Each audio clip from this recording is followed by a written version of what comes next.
I've had a static stream key in the settings where I can just hit the button and it works. But now whenever I schedule these things, now it's like I have to put a different stream key in every time. Sounds like we're live. I'm starting to hear. Yeah, from sorry, I your got end it. a little bit. All right. I got it paused. Cool. Well, let me see if I can get it to say something in the live chat. All the live chats, people, if you see this and we're live.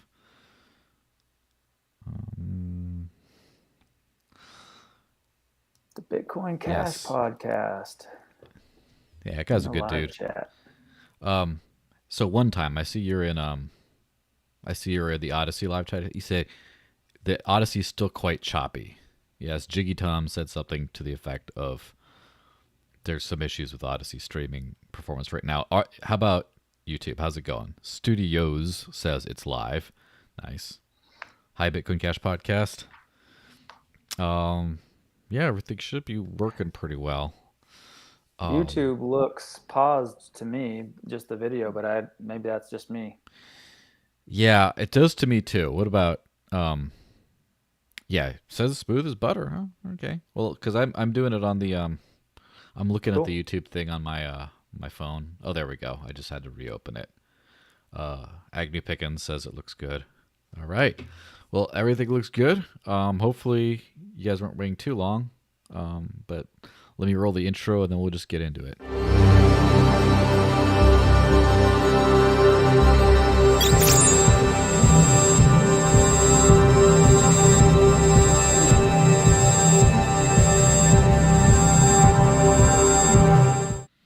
So, hey everyone, happy Friday or happy an hour later if you were just watching the last podcast.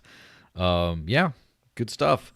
Welcome to the Dash podcast. I'm joined by the one and only Rion Gull of the Dash Incubator and plenty of other things as well. How's it going, Ryan?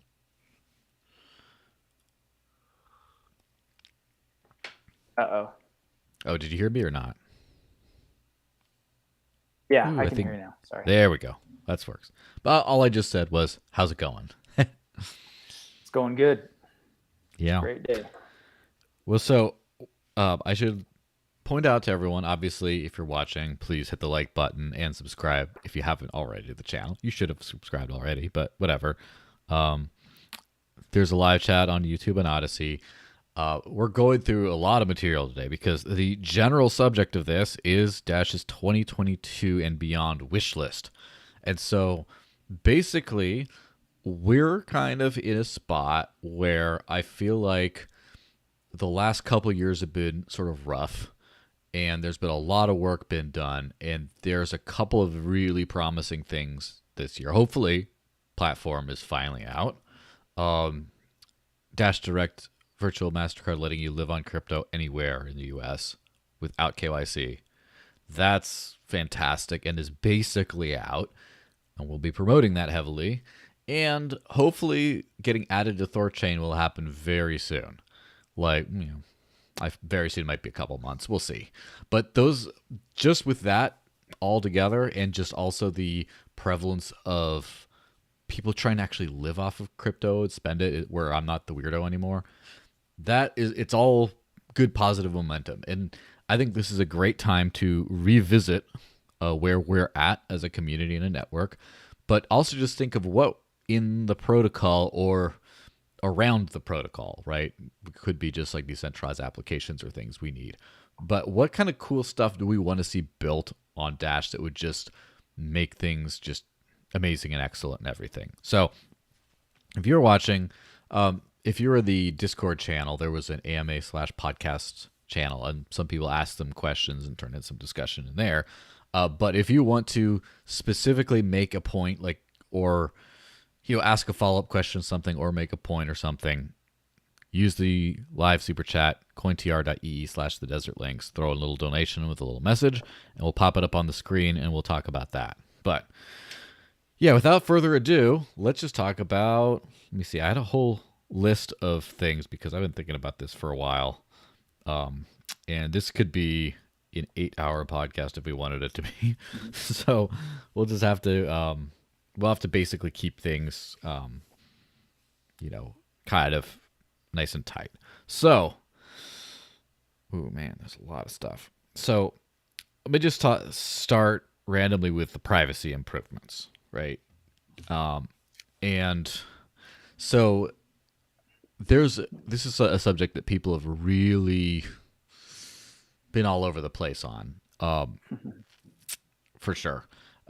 So Dash has a built-in coin mixing functionality based on CoinJoin. Originally back in the day called Dark Send, renamed to Private Send, then just debranded to CoinJoin today. And it's basically, if done correctly, mixed through, from my understanding, mix all 16 rounds, it provides some pretty unbeatable, or so far, no, top of the line sender privacy, right? Where if you send it and you do everything right, you don't know where it came from, kind of. You don't know where it's going, right? You get a big clump of money, or where did it come from? The thing is, you don't quite have receiver privacy, because if you have like a public address and then you can see that you got money, you don't know where it came from, but you can see that you got money and how much you got. And also from the mixing standpoint, first off, it does take some time to mix. Like usually when I want to mix funds for 16 rounds, the more the merrier, I just leave it going overnight and I wake up in the morning and whatever balance I have is usually mixed. But it's not like, oh, you just receive some, you want to enable privacy to resend it instantly or within a few minutes. It's not really possible unless you already have a balance. That's not a really good user experience thing. There's also some things where, like, well, if you have over 10 or more inputs, it can harm your privacy a little bit. And, oh, well, if you accidentally, like, combine a mixed thing with a non-mixed thing, you kind of combine funds, you can harm your privacy. There's too many things that get in the way that make it a little bit trickier to use. And of course, the ultimate thing, or the other thing, of course, is no stealth addresses, meaning you just send it. And you do have to show someone your address in order to receive. And if someone has that address, they can see how much that received. Or if they're just monitoring the blockchain, they can see someone received this amount. And that, like, sounds like a little bit like nitpicking, but that is something can be improved upon. I do believe that privacy is a human right. I do believe that not only that, but a privacy-less coin, a coin without robust privacy. I think the term privacy coin is complete nonsense, because it's just like a security coin. Like, this is a security coin. This one doesn't get attacked. It's like, well, that should be all of them, right? Why would you have something that can get attacked? So, all that being said, a usable coin. Yes. It's got to be everything. So I do think that it is time that old steady Dash's coin mixing needs to either be overhauled or replaced or supplemented at this stage and moving forward. I think that would be a great improvement. So if any of you guys have any ideas of what would look good, I have a few suggestions and stuff, but definitely send in some in the live super chat if you want. But in the meantime, Ryan, do you have any ideas of what you'd like to see, or priorities or things like that? Well, first of all, I'm not a privacy expert, but I am a I'm a nothing expert. Yeah. Just kidding. I'm not a human rights expert either, but I do believe that privacy is a human right, and that we should definitely not only we should not only be having privacy features, but we should advertise us as having privacy features and not be shy about that. So I think that's one thing that I would like us to get back to our roots. Dash was, like you said, its very roots is in privacy, and that was one of its big differentiators. And there are a lot more differentiators now, but that's what we had as our one key feature. And so it would be a shame if we gave up on, right now everybody always talks about, oh, Monero, Zcash, they're the privacy coins, they're the best privacy. I don't know if that's true. Dash has always been good enough for me, which is why I haven't really looked into the different privacy options, because it's good enough for me. And I think it's probably good enough for a lot of people, but that doesn't mean that I want to stop there. I want the best privacy. I want the best privacy if we can afford it. And that's the issue is, can we can we get people to work on privacy features? If we can, and we can get those privacy features, great. Why wouldn't we pull them in? And I think that there are reasons why some people didn't want to kind of advertise ourselves as being a privacy coin because we wanted to appease regulators, and I just don't agree with that. I don't know what more to say about that, but privacy is a definitely needed feature, so we definitely need improvements. We should be the best. Yeah, I do think so as well. Now, what I'll take as far as like the regulator appeasement thing, I think that that's more of a, first off, I don't believe that that's the point of cryptocurrency is to appease the status quo. It's to change the status quo, but also I think that's also more of a dated strategy where now you have so many decentralized protocols out there that are working as exchanges. Like if you get on Thorchain, for example, why do you need to be, as long as there's like fiat on ramps and like if people are getting paid directly in this stuff, it just becomes less of an important thing to care what regulated exchanges care about. One thing I would say though is the wrong way to do it, the extreme two wrong ways to do it. One are to not have any privacy, any advanced privacy. The other wrong way, I would say, personal opinion, right, is to go full Monero in having every transaction has to do this in this way. And I kind of gotten back and forth on that. At first I thought it was dumb, then I thought it was smart. And now I think you should have the option to turn it off because first off, in some cases, exchange might say, okay, we'll add your privacy coin or whatever, but we can only withdraw to a transparent address. And then that's fine. You just turn the privacy on as soon as you get it out. But also, like, for example, the work that, I do and the work that also you do with the incubator and the marketing hub, we keep super transparent finances. And we have a transparent address that all the money goes into and every payment out you can see. It's all public, all recorded, big old spreadsheets, all in the blockchain. And you can't do that with Monero. You can do that with Zcash, right? Even with Zcash, I believe is moving or seeking to move to a default on privacy model, but still not forcibly always on, because and so that would kind of preclude that sort of a model. So that's one thing that I believe would be nice to stop at, to not have a forcibly always on. So when we're talking about mixing and what happens now, I heard rumor, again, this is just what I overheard, and I'm not technical enough to know all this on my own, but supposedly if stealth addresses were implemented in Dash, mixing could become significantly faster. Like it'd be much faster to mix the funds ahead of time because you wouldn't have to care so much about the denominations. And also you'd have that receiver privacy where you could say, here's my address, you send to the address, and you don't actually get to see if it received anything or how much. And that's like a one thing that you add that could drastically overhaul Dash's privacy, and in my view, put it on a kind of Monero-ish level. Now, from what I could be talking out my butt here, but on the other hand, the challenge with stealth addresses is it harms blockchain auditability. Like you would not necessarily be able to know. This is what I've heard, right? I haven't thought too much. This is why this is a discussion on this. You would not necessarily be able to know for 100% sure the entire coin supply, because some of it there could be an inflation bug sent to an address that is, a stealth address. You can't actually tell how much there is at any one time. And I remember hearing some Dash community members express concern over adding this feature because of that kind of thing. Basically say, if the supply is not auditable fully, I'm out. So I don't know if you had any thoughts about that. Well, that makes sense. I mean, that to me is just a design constraint. You have to have supply auditability.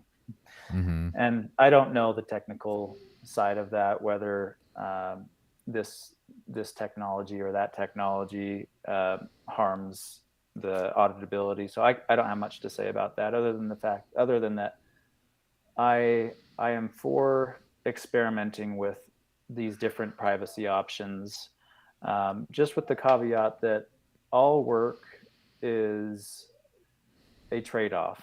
The more time and resources you put into privacy, the less time and resources you can put into other user experience features. So that's the balance, I think.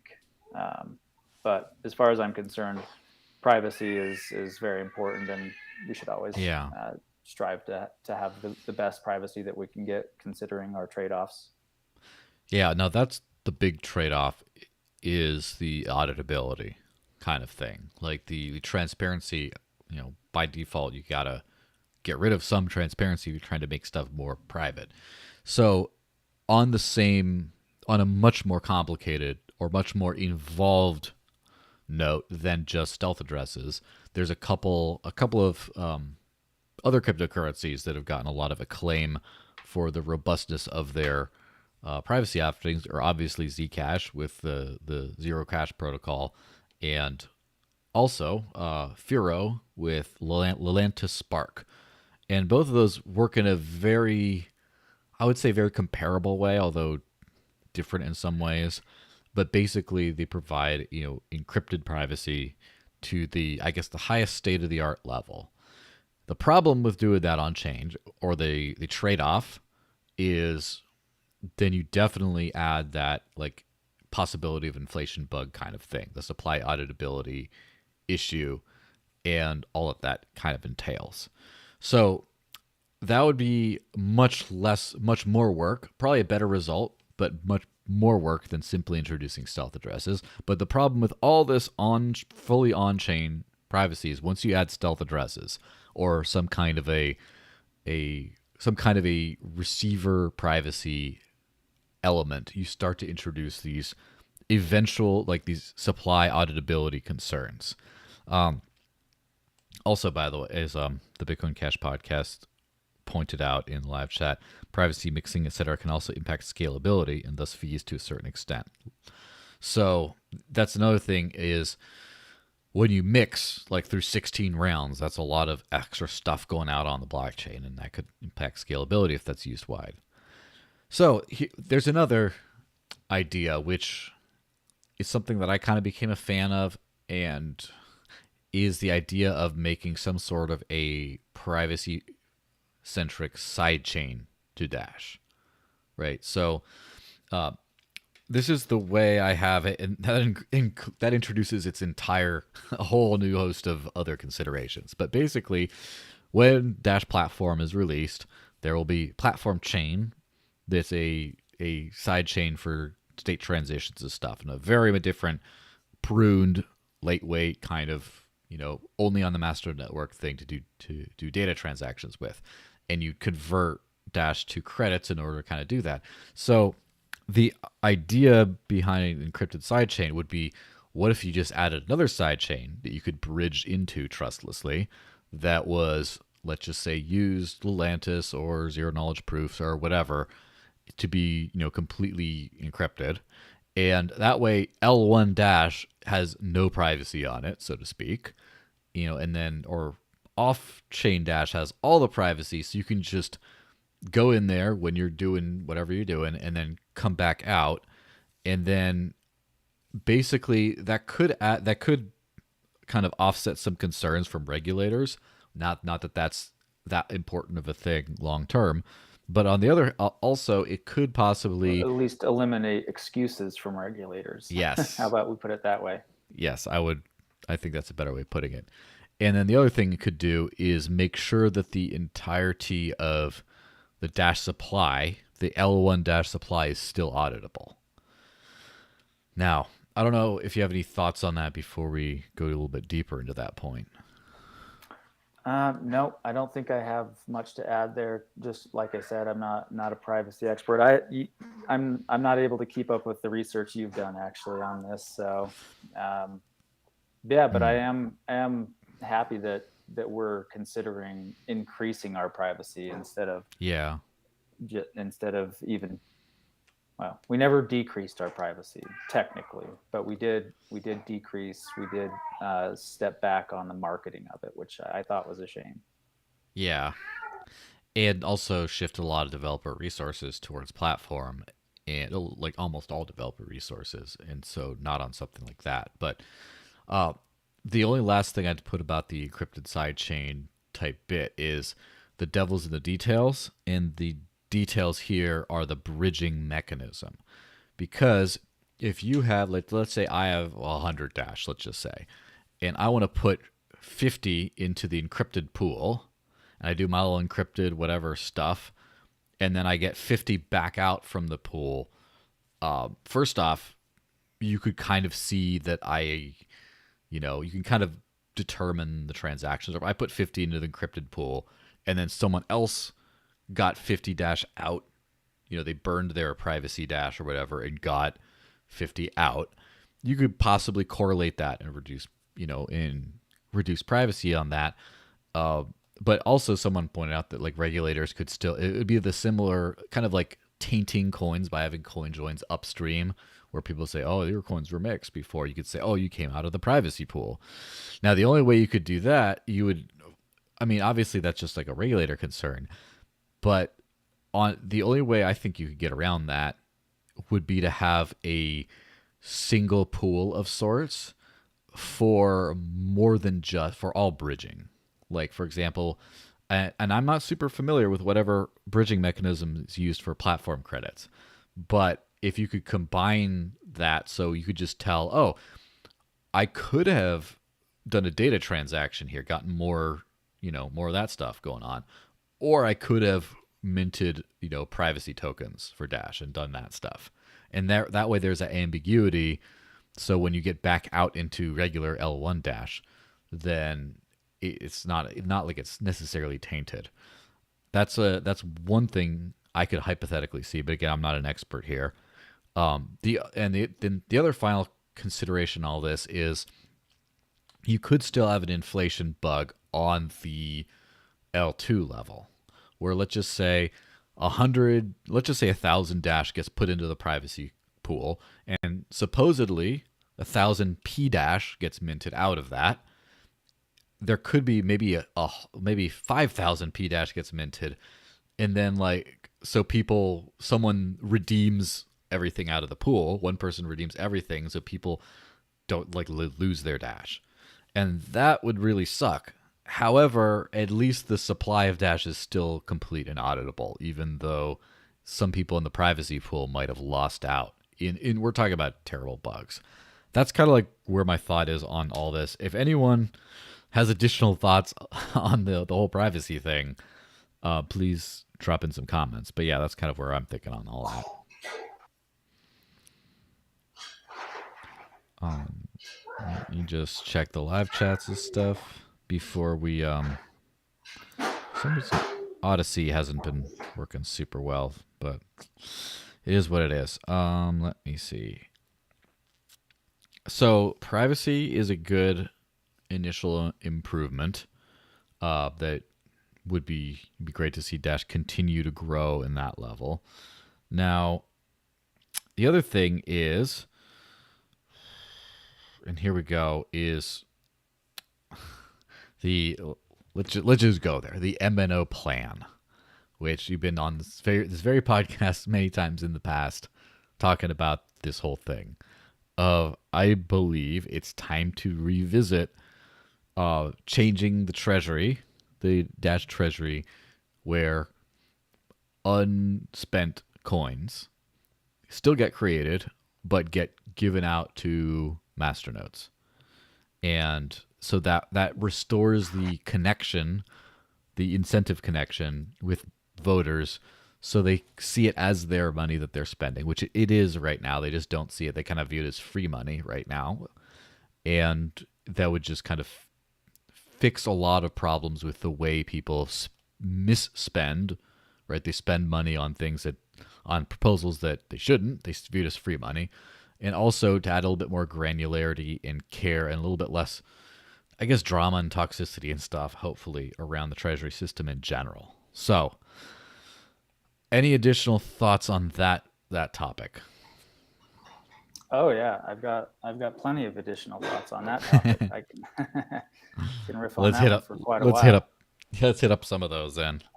All right. Well, I think looking. Hang on. Am I still muted?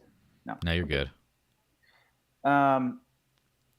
My thought on that, looking back, is that we definitely tried to do too much into one proposal. Mm-hmm. Partly that was because that's just how it worked out with the two competing proposals, and I wanted them to be somewhat similar with just one differentiating feature. So I probably wouldn't have chosen to do all of those in one proposal if I was the only one submitting the proposal. But Yes. um, I would like to revisit that proposal because I think it's very important. So just kind of tying it back into the last subject, um, the privacy features, right? Like, and any additional features, technology that we want to develop is going to require developers. It's going to require researchers. It's going to require marketers. All of these things cost money. And the one thing that Dash does the best is we have a layer one blockchain that can pay a labor force. That's, there's all this talk of DAOs these days, and everybody's got a DAO, but very few DAOs are actually layer one DAOs, and Dash is one of those. And so we are able to pay people to do things at the protocol level, which is really a key differentiator. And we should be exploiting that and using that as much as we can to differentiate ourselves amongst the competition. So I kind of want to actually back up and just talk about for a little bit where we are, how we kind of got here, and then look at the future in that light. So, in a nutshell, what we have right now is we are at a point where Dash is significantly, in everybody's opinion in the Dash community, we're significantly undervalued. And obviously, valuation is a subjective thing. So, of course, we're going to think that we're undervalued because we're here. But why are we number 80 when we were number 3? Why have we dropped so far? And I think that the reason for that is there are so many projects that are getting venture capital funding to pump up a coin, and then it might last for a week, it might last for a month, it might last for a year.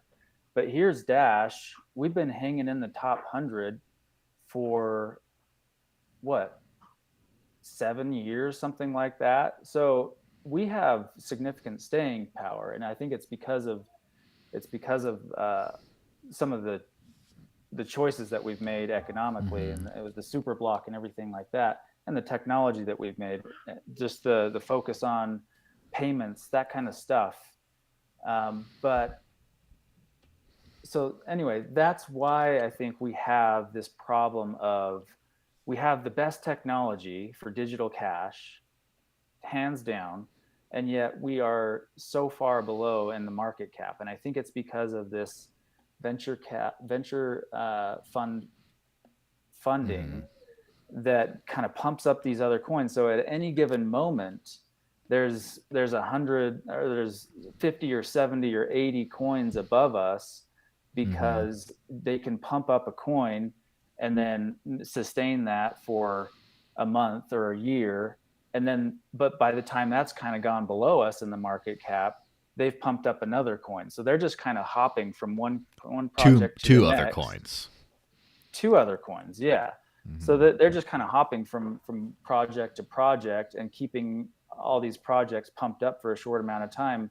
And that's what keeps us down for the whole time. So we can't really look at that metric and be too discouraged, because Dash does have the staying power. I actually do want to fund a project in the incubator that kind of demonstrates what I'm talking about graphically. where you have, instead of a market cap, you have an integrated market cap that's Mm-hmm. a time based. So instead of market capitalization, which is measured in dollars, you have Mm-hmm. an integrated market capitalization, which is measured in dollar days. So in other words, market cap over time, integrated, the area under the curve, and have that. Well, let's see what that looks like. And I think the Dash would look a lot more. We'd look a lot better. Mm-hmm. Well, it would reflect the reality that Dash is a lot better because we have that staying power. But anyway, Yeah. so that's where we're at right now. And so what we need to do is we need to compete with that.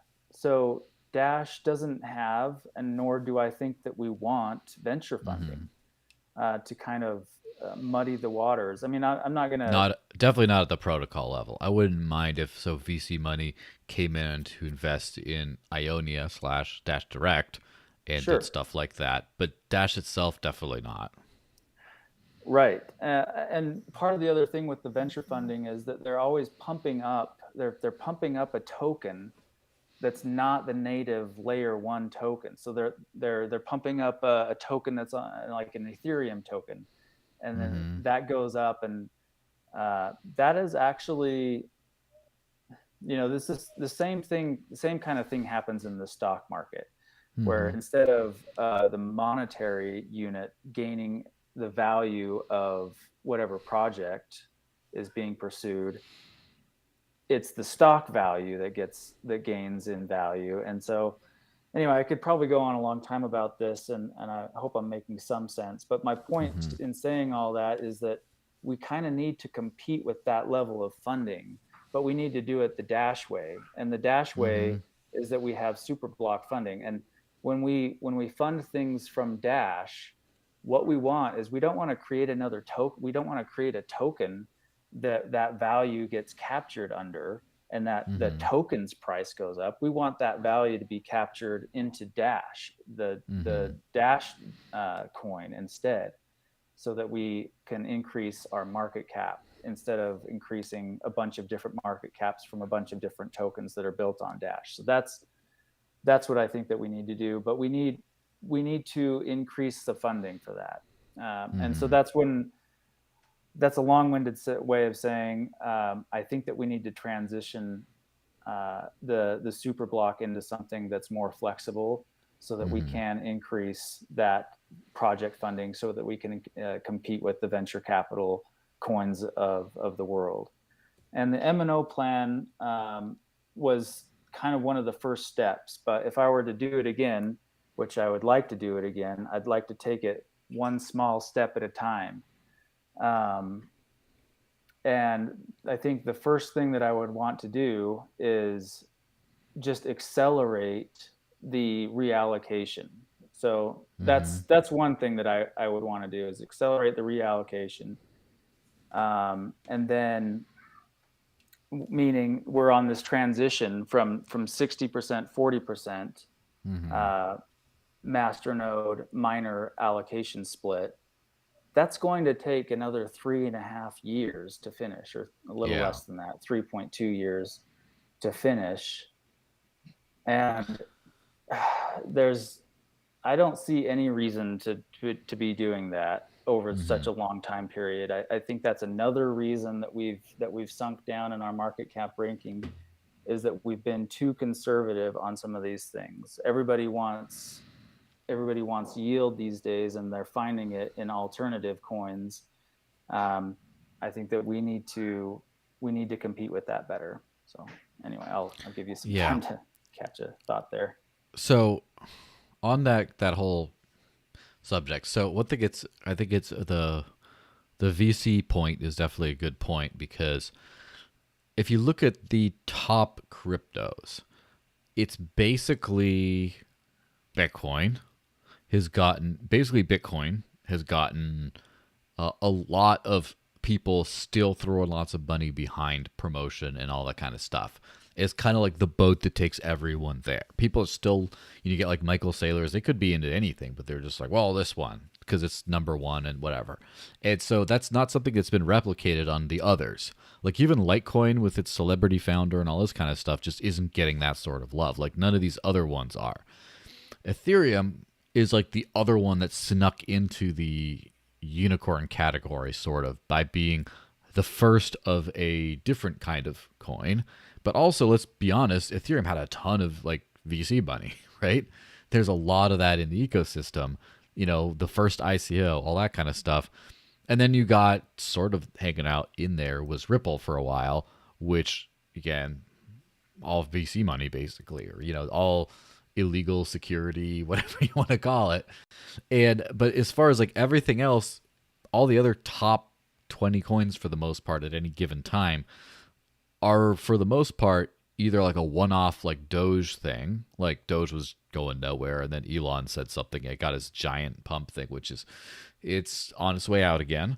But it's either just like those couple that managed to hang in there, and then everything else is new stuff that just got a ton of VC money, got pumped to high heaven, is there, Sheeb, whatever else, it's all in there, and then it just washes out. I mean, if you think about the VC coins of yesteryear, the 2017 boom, I mean, you got the NEMs, you got the IOTAs, EOS was another fantastic example of something that was super highly valued on the ERC20 world, and then when it goes to mainnet, it just starts to sink into whatever. Like a lot of these VC coins just don't have staying power, but they keep popping up and more and more and more, and they keep kind of doing that. And so yeah, you do sort of need to have some sort of an actual budget on that. Now, as far as one thing that I've noticed, I've sort of started to like wrap my head around. I've noticed that no crypto is sustainable right now. Maybe Ethereum, but nothing else really. Is in everything else is living off of inflation, which is the Satoshi's VC money, so to speak, right? Like the Bitcoin block reward is just the VC money that got programmed in until it goes away entirely, and you're running off on fees, on people actually exchanging value for value. And Bitcoin did have like 30-40% of the block reward was fees at one point. Now it's down to like under 10%, I think. Ethereum's like the only one that's hanging in there right now as far as like being profitable. And like if you look at like what is Dash's percentage of the block reward comes from fees, it's just like it's a joke. It's like almost nothing. And that's not a Dash indictment, that's an everything indictment. Nothing runs on its own fees, really. I mean, maybe Avalanche is starting to get up there a little bit or something. There's like a few that are starting to generate fees, but like almost nothing is profitable right now. And so what I think would be a further good adjustment to the Treasury, and this is more technically difficult because the Superblock is just created, like new coins created every month. I would love to introduce transaction fees into the Superblock, where whatever, and I don't exactly know how that would work, but basically the problem right now with having a treasury is it's free money. We already went over that, right? About changing it to where it's not free money, but it's still a percentage of the block reward of the inflation. And at some point that goes away to zero. Of course, this is like 50 years or however long it's going to be. But I would like there to be a situation where the treasury gets bigger over time based not only off of who buys Dash, as in pumping the price of Dash, but the treasury purchasing power grows with economic activity on the Dash blockchain. So let's just say you're saying divert the fees to the Superblock, like 10% instead of to or the something. miners. Not instead of to the miners, but maybe have like a 10%, under the 10% treasury scenario, which we're not sold on that, right? But under that scenario, 10% of fees would somehow be available to the treasury, or 20% or whatever. And I do not know how you would program that in. That's a great idea, I think. Yeah. I don't know how you'd program it in either, but I think that it's definitely possible.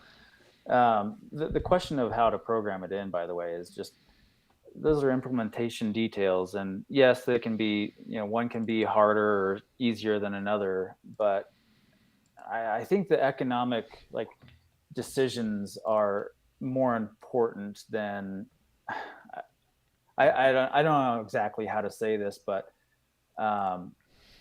whatever needs to be done in order to get the economic design right, that just needs to be done. And if it's incredibly hard to implement, then that's we need to account for that cost. But I just think that the cost benefit analysis is that typically the implementation is a small cost compared to the economic gain that you can get by designing a system well.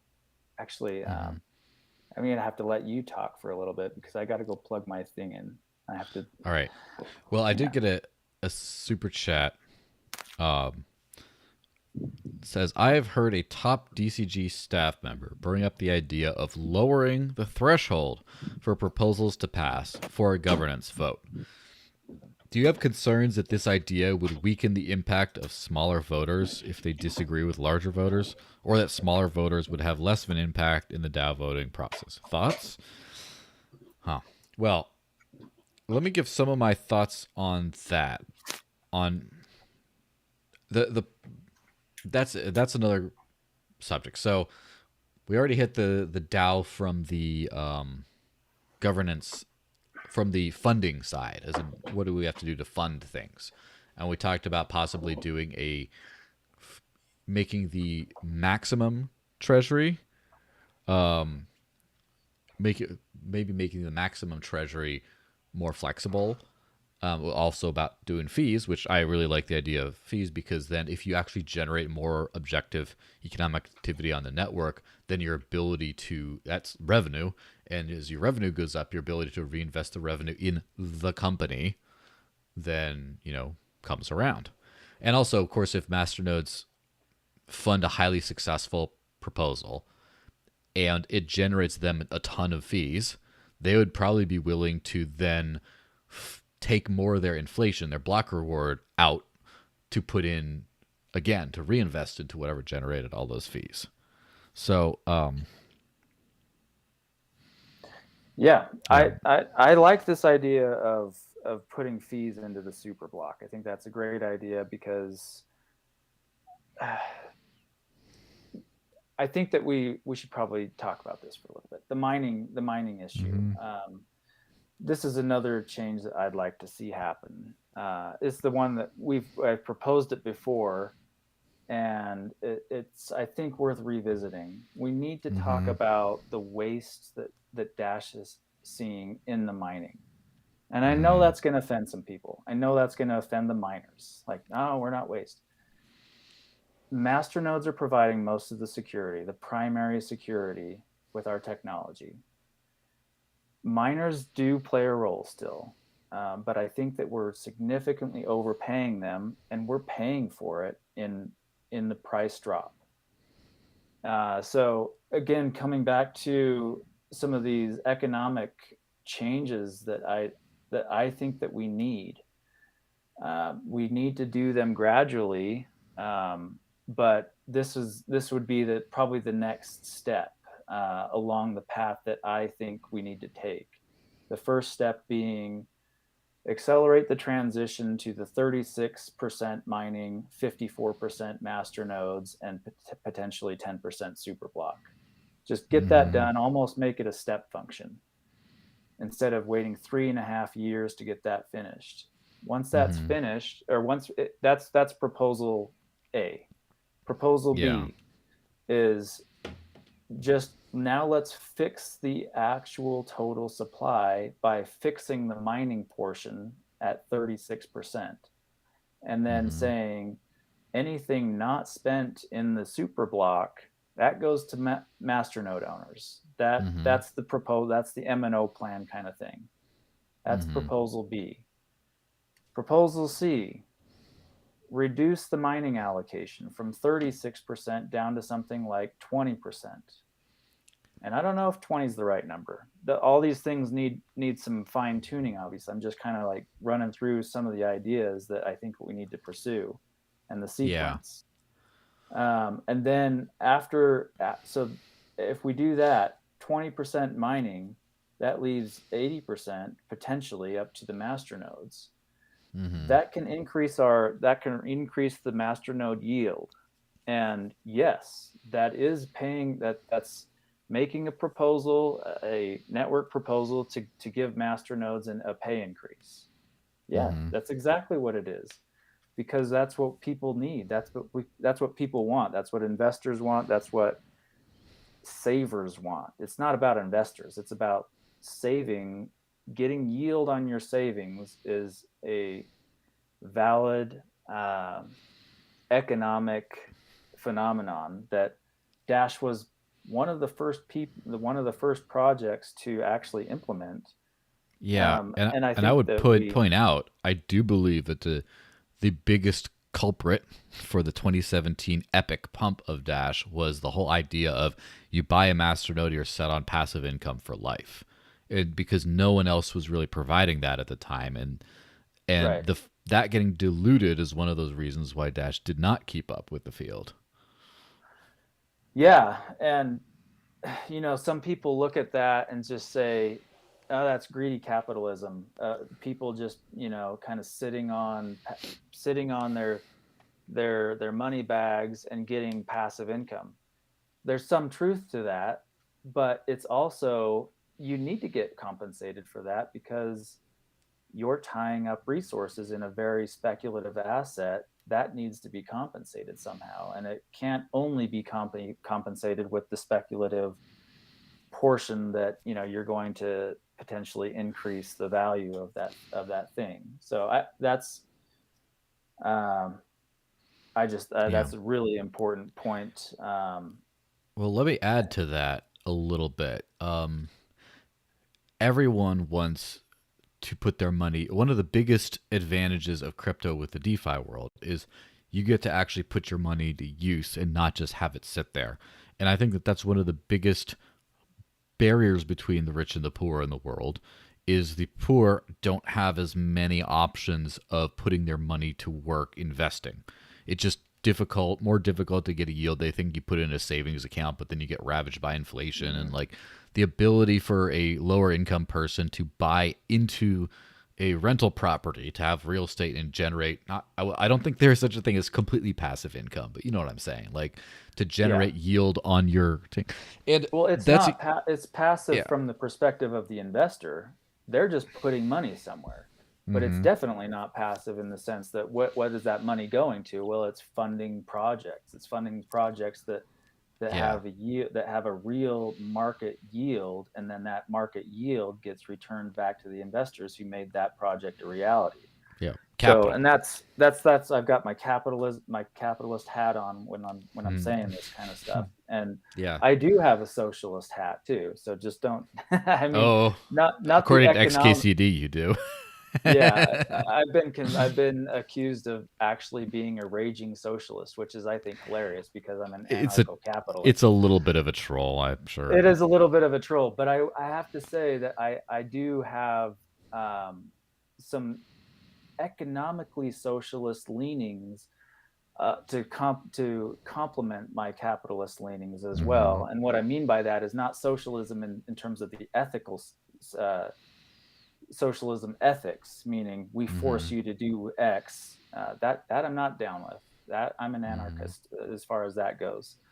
But in terms of the economic system of socialism, meaning funding public goods, that's actually quite important, because there are some goods that are much more efficiently funded as public goods, meaning everybody kind of crowdsources this funding, and then everybody gets to use that public resource.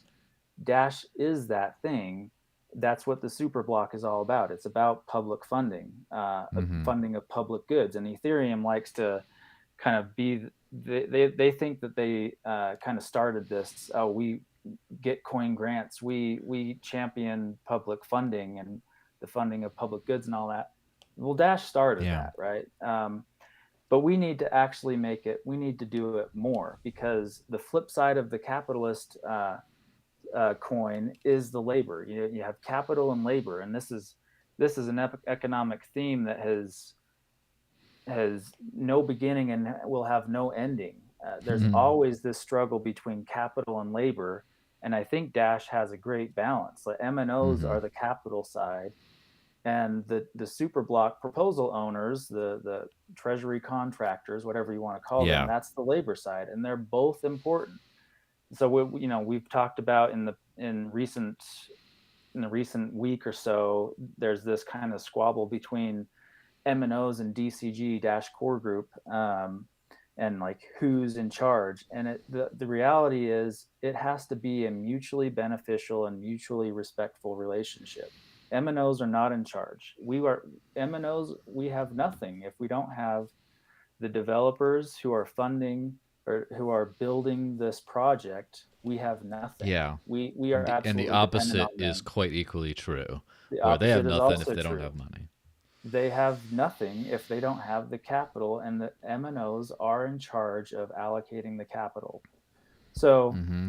we do have a beautiful economic system in Dash. It just, we could make it even better, I think, if we kind of like delved into some of these issues a little deeper. And that's what I'd like to see happen in the future. And Ryan Taylor and we've talked about a lot of these concepts, and I'll be honest, it was very difficult trying to get some of the things that I thought we should do through with. We had differences of opinion on some of the specifics, but what I liked is that he was actually, he made some of these, he spearheaded some of these changes, like the reallocation. It was Mm-hmm. a great initiative. It just didn't go far enough. It didn't go fast enough. It was too conservative.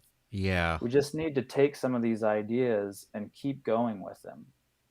Well, there's also a curveball that, because I noticed in the last quarterly call that he was talking about the entire reallocation purpose was to slow the increase in the circulating supply of Dash. And the metric for that he used was masternodes versus not.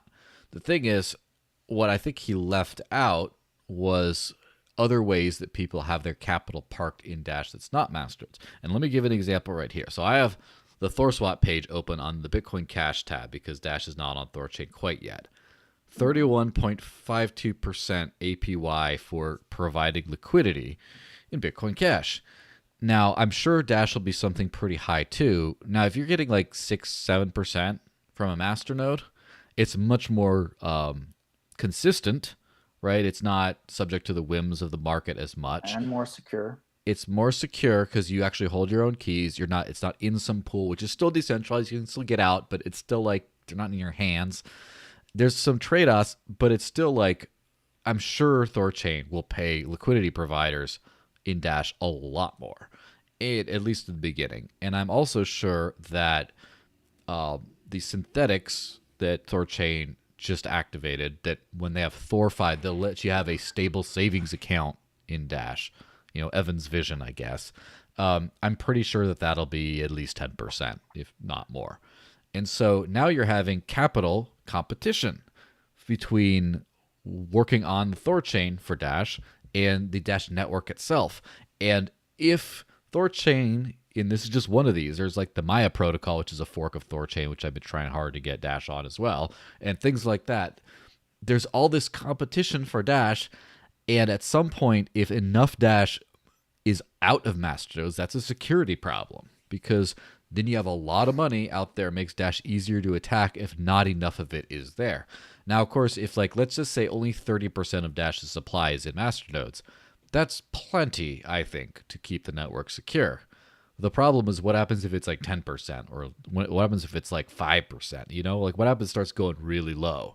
So that's one of those things where a reallocation thing makes sense, because you want a lot of capital to still be securing the network, whereas stuff that's in, for example, ThorChain secures, that economic sector of Dash, but doesn't actually secure the overarching network itself. And so I do kind of like the idea of it like an 80-20. And in order to approach that in a smart way, in a logical way, we have to start thinking about, why do we need mining to begin with? Because everyone seems to say, oh, everyone's going to proof of stake and all this kind of stuff. I don't feel as confident on pure proof of stake for a few reasons.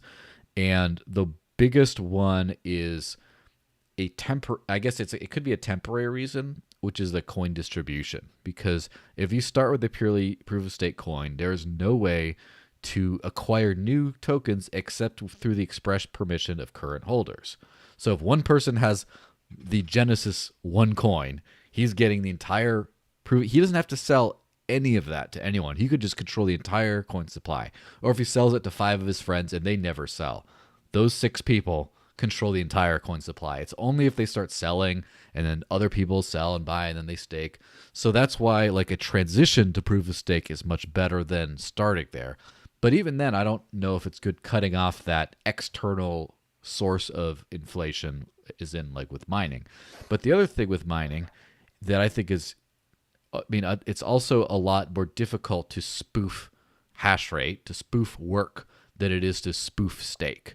Because there have been a few proof of stake exploits in the past for previous implementations where they've managed to, for example, prove you have a certain stake and start a node, and then move the stake, and so you get 2 nodes for the price of one, kind of. And those have gotten like patched and stuff, but this is always out there, whereas it's hard to spoof work. But the biggest thing is the bootstrap problem, where from my understanding with proof of stake and Avalanche and all that kind of stuff, the only way to, when you start a new node, you have to get the snapshot of the current state of the network from existing nodes. So you have to, they can collude technically to have an incorrect state of the network and trick you. Whereas with proof of work, you cannot spoof the most accumulated work, the longest chain. You can't spoof that at all. And so I don't ever really, unless there's other technical breakthroughs that address these, I don't ever want to get rid of proof of work. Now, at that point, I don't think that we need to. I don't think that we need to think about that for a while, because Dash has this very, very good alternative where we can just reduce the mining. We don't have to have discrete control where we're going from straight proof of work to straight proof of stake. We don't need that. We can gradually dial that knob down until we are very confident, if ever, that we are very confident that proof of stake is going to serve our needs. But until that point, we can just turn down the heat as much as we want. And I think there's probably some break point where you don't want 1% proof of work necessarily. I mean, I haven't thought enough about this.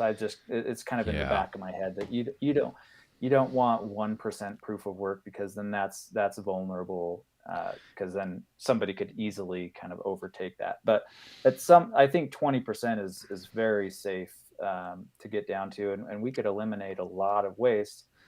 To your point about people's criticism of proof of stake, is people's main criticism, aside from the technical questions about bootstrapping nodes and things like that, and whether you have some amount of trust that you have to stomach for that stuff aside, most people's main criticism of proof of stake is, like you said, it's an issue of fairness. I don't want to have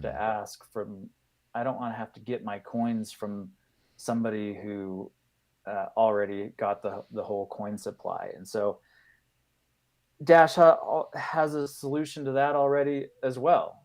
So again, Dash comes shining forth with, we've got solutions to all of these issues. The solution to our issue, even if we did away with mining, is that you can get brand new virgin coins through the Superblock by providing value. So that's what I actually think of as proof of value. So you have proof of stake, or proof of work. That's the mining. You have proof of stake or proof of service. That's the masternodes. And then what I consider the treasury, I just call it proof of value, because it's proving that this is valuable work. By funding this stuff, it's proving that this is valuable work. And so that you can distribute coins like that. That's a totally fair way to distribute coins. It's fairer than proof of work. It's so not only is it good enough to appease the people who criticize proof of stake as being as good as proof of work, it's actually better than proof of work in terms of fairness. So because Yeah. everybody has access to their own skills, not everybody has access to the highest grade, most efficient mining equipment. It's proof of work is just not a fair distribution anymore. It used to be because you used to be able to do it on CPUs and everybody had a Hmm. CPU, but that's no longer the case. So the arguments for proof of work are just, they are getting very thin. Well, that's the thing. That's the one thing that is good about proof of work, and this is much as you mentioned because of like mining hardware and stuff. It's much more theoretical than it is practical these days. However, you still can participate in the network and get coins without the permission of with the entire rest of the coin holders wanting to keep you out. Like you can't be kept out if you want to do the work. Whereas with proof of stake, Not in if theory, at least, but in practice, you yeah, can in be practice kept it's out very because difficult. the mining cartel, there's like TCM's Yeah. Taiwan Semiconductor and maybe two other manufacturers of ASICs. You just shifted your permission from, getting permission from a coin holder to getting permission from one of these semiconductor manufacturers, the mining manufacturers, and that's even scarier as far as I'm concerned. Yeah, that's one reason I liked something that Jack Dorsey was talking about doing open source mining hardware for Bitcoin is if you start making open source hardware, just like Evan was talking about for masternode specific hardware back in the day, that could help that too. But that's the Mm-hmm. thing is we're talking about all these don't make the perfect the enemy of the good. One thing I think is interesting, I believe Decred is considering a 10% miner, 90% staker and treasury, or 80% staker, 10% treasury, but like that kind of an allocation of going down to 10% mining. And Mm-hmm. I think that that's probably the minimum percentage of mining that just not based on data, by the way. This is just gut feeling based. That's about the lowest I would feel comfortable at this stage going with mining. Might think 20% might be better. I don't know. We'd have to really put some research behind what would work. But something like that would be good where it's like 90% MNO, 10% um 10% miner, and then the treasury comes out of entirely MNO piece. And I think that could Yes. be something that would really work well. Now, That something that was is that yeah. yeah, that's what I want to work towards, but I think that we can just take that one piece at a time so that in the voting, if somebody is upset with, one portion of that whole Hmm. combined package, then they can just express that one proposal at a time. Yeah. Uh, Going back to the super chat we got about thresholds for voting, that does remind me of something. I think as far as asking for money, so the proposal fee is already been lowered to one dash from 5 to 1 dash to ask for money, pending the release of I forget which version of Dash Core, which I don't think is out yet. But whenever it is out or whenever it has been implemented, then that'll be it. But so right now, the according to code, uh, 1 dash gets you requesting money, and you need a net 10% of votes, uh, which means if there's 4,000 master nodes, there's over 4,000, but let's say there's 4,000 master nodes, you'd need 400 yes votes, 0 no votes, or 500 yes, 100 no at a minimum, etc. to pass. We already know how this works. Um, I would be in favor of a couple of modifications to that. Always the more minor, the better. Um, First off, I'd like something to make that percentage more representative active voters than potential voters. And I don't quite know how this would work, but maybe if someone has voted in the past 6 months, they count as an active voter if they've been active in the last 6 months.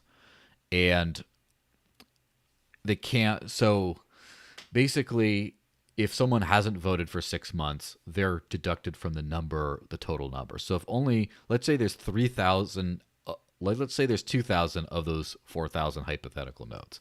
If 2,000 of them are owned by, say, Binance and a bunch of other people that just don't vote, then you'd only have to get a net 200 votes because there's only 2,000 active voters.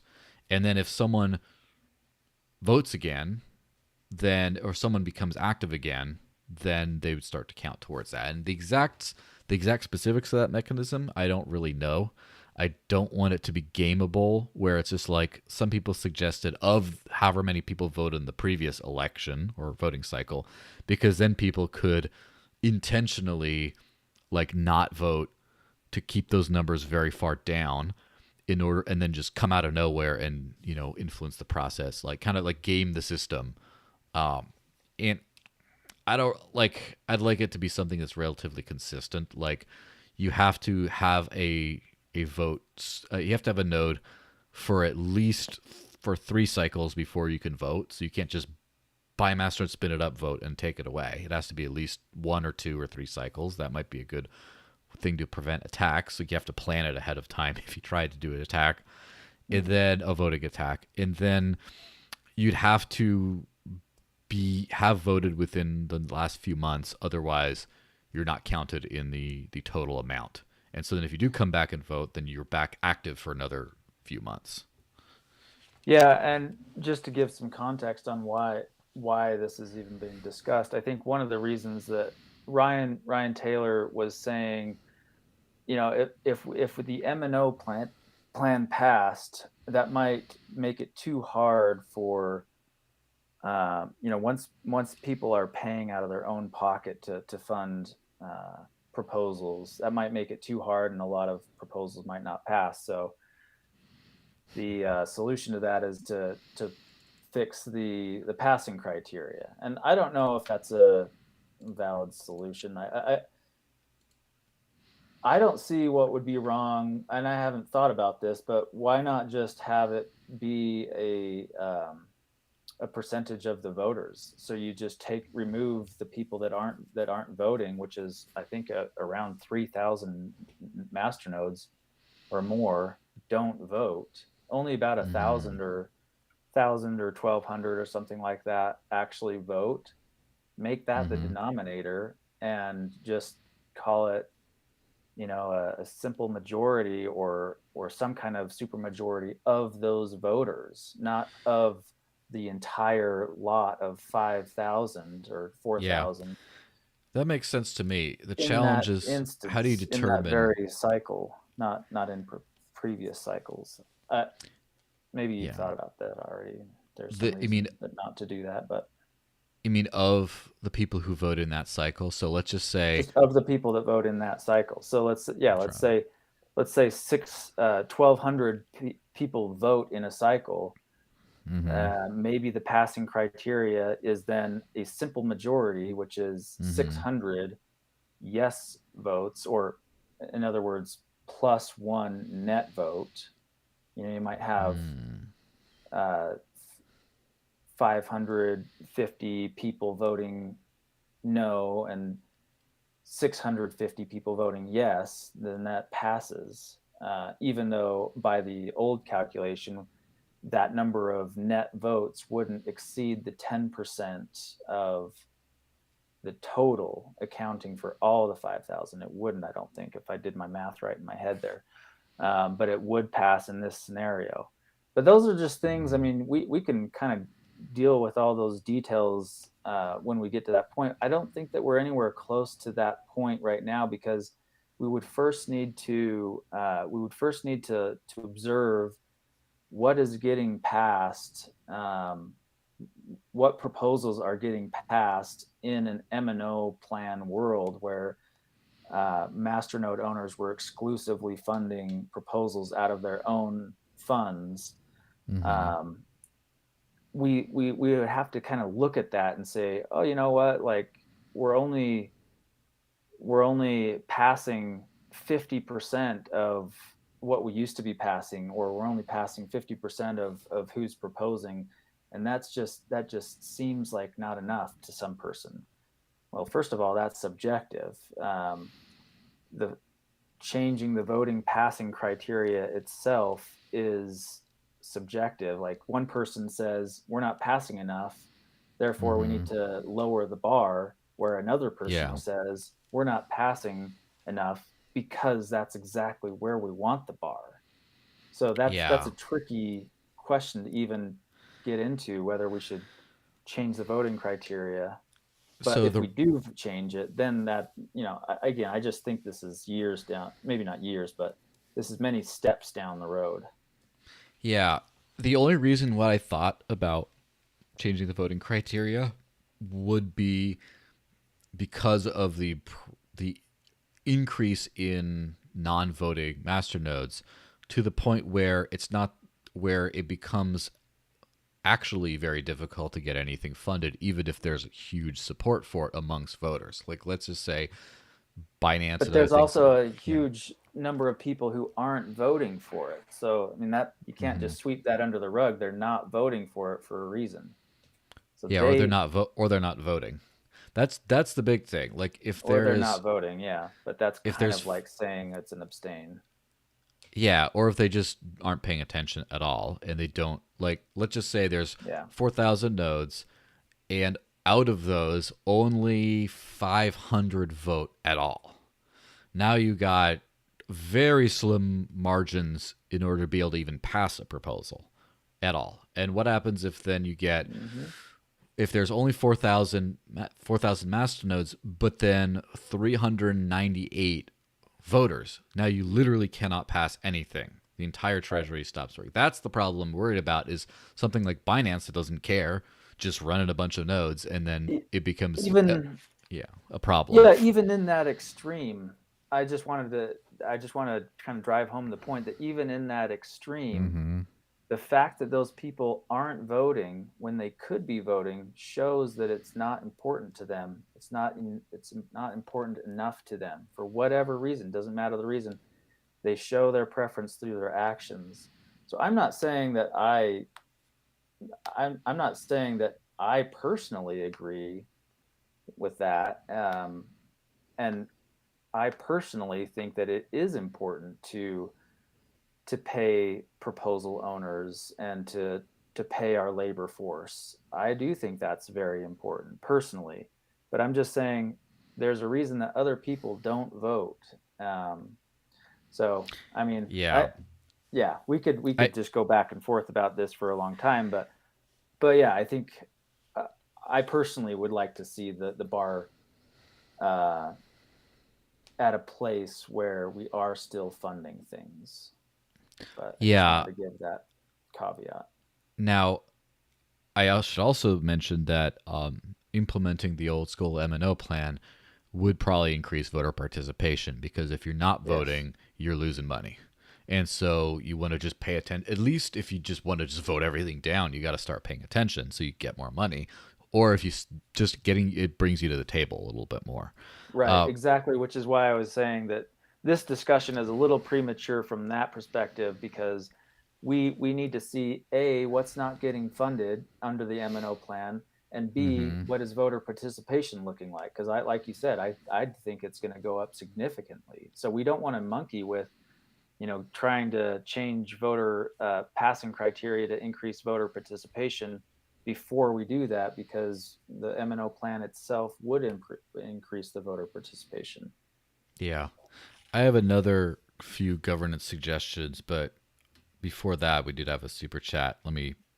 Unfortunately, it's a little bit cut off right there, but I'll open the whole one in a CoinTree window over here. But here, Ryan, I know you've had issues working with DCG in the past.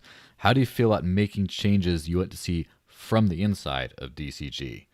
And the rest of the message here says, I heard there might be a leadership position that just recently opened up, and that's from Maynard James.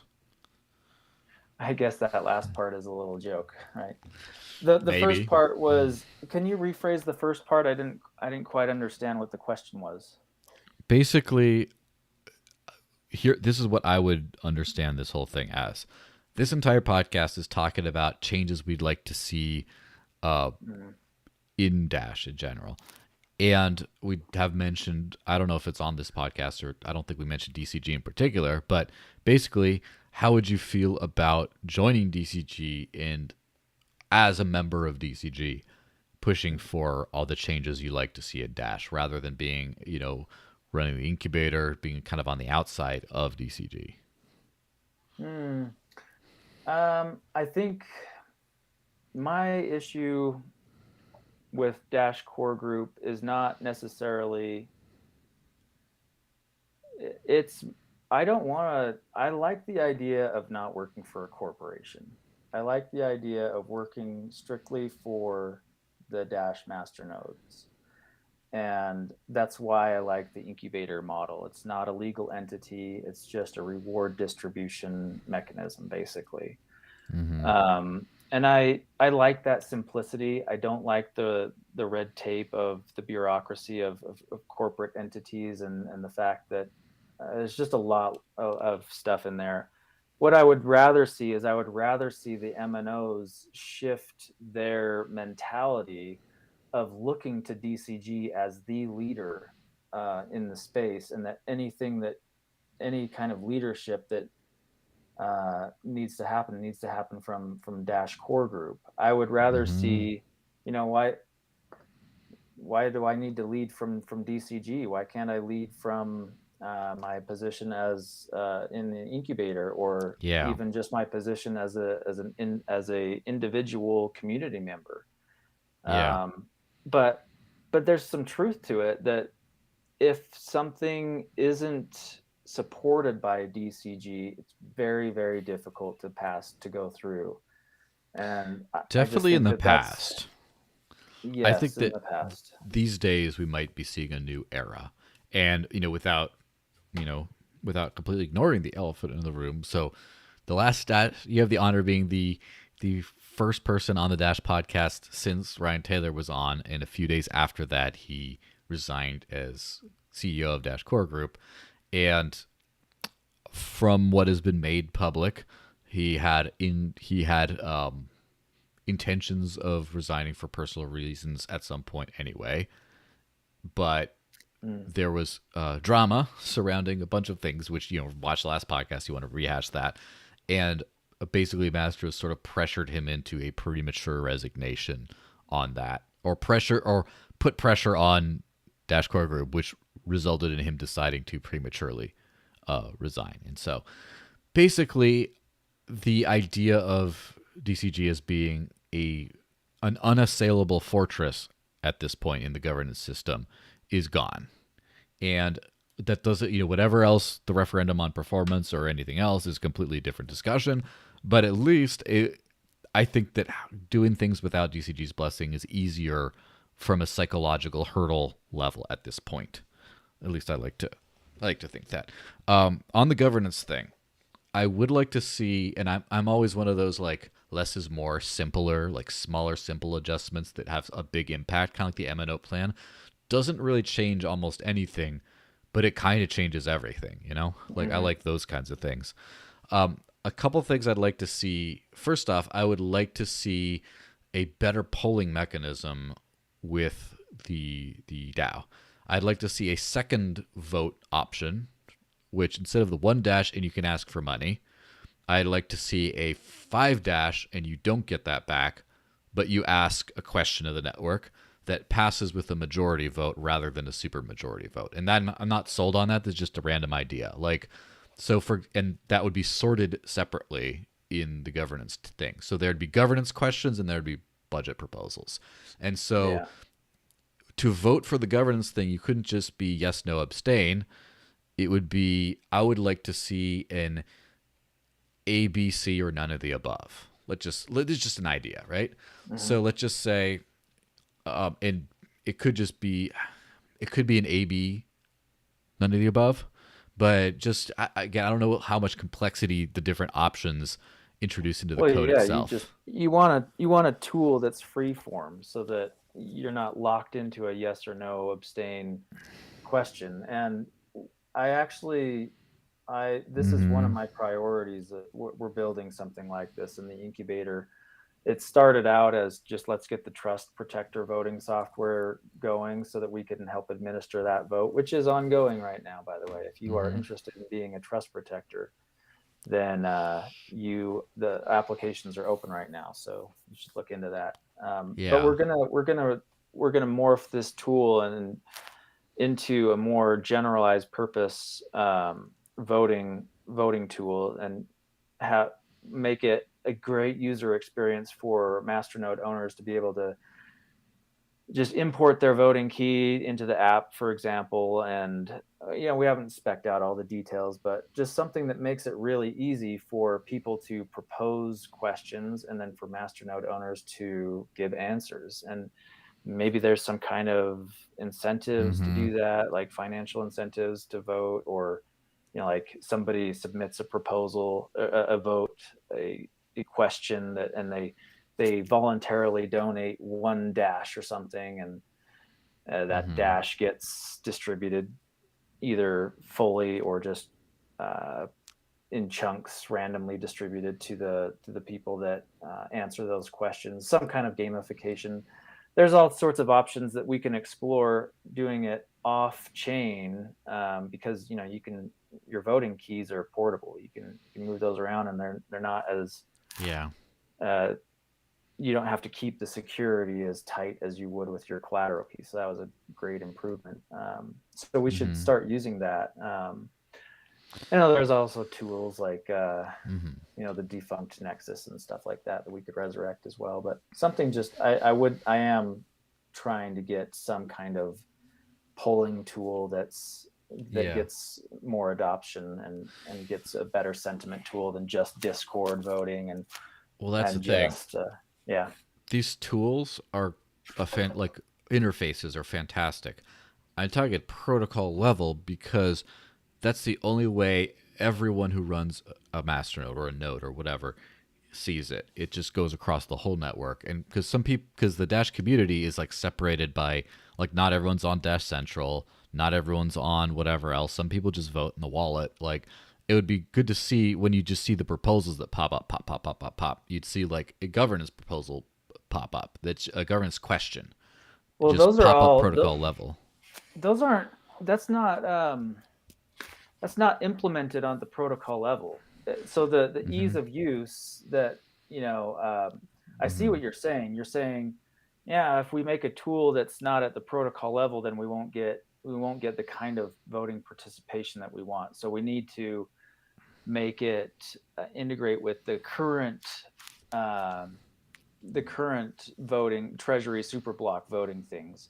Well, that's not protocol stuff. That's Dash Central. That's wherever you've imported your voting key.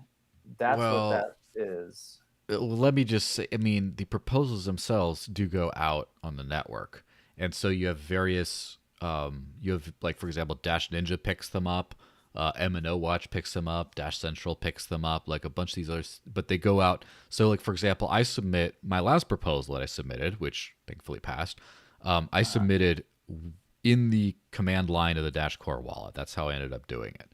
And so that just went out to the whole network. And so I would like that kind of a thing where you could just type in your governance question into, protocol level software, and the entire network sees it. The entire network sees it, and maybe the discussion around it. The entire network only sees it though because the network is using the tools like Dash Central.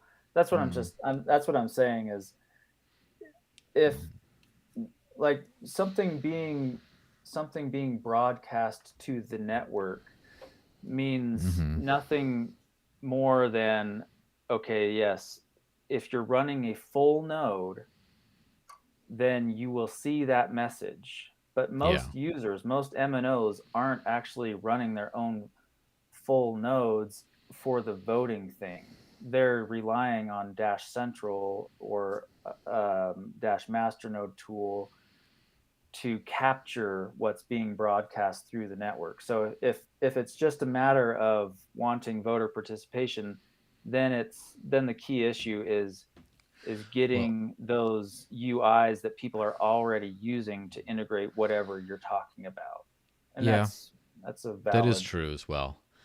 What I'd like to do is have a better way of voting, and that was one of those things where I think we're talking about the whole MNO plan issue. I think that didn't go well, partially because of the limitations of the Treasury system at answering questions, where there was two things that were put up, two different proposals that were put up, and rather than do you want this, instead of A, B, or none of the above, the answer was, well, vote on this one, maybe or not, maybe vote on this one, maybe or not, and if one of them does better, and then the DCG plan did better, but then when that was put in next cycle, then it's like, well, that didn't end up succeeding.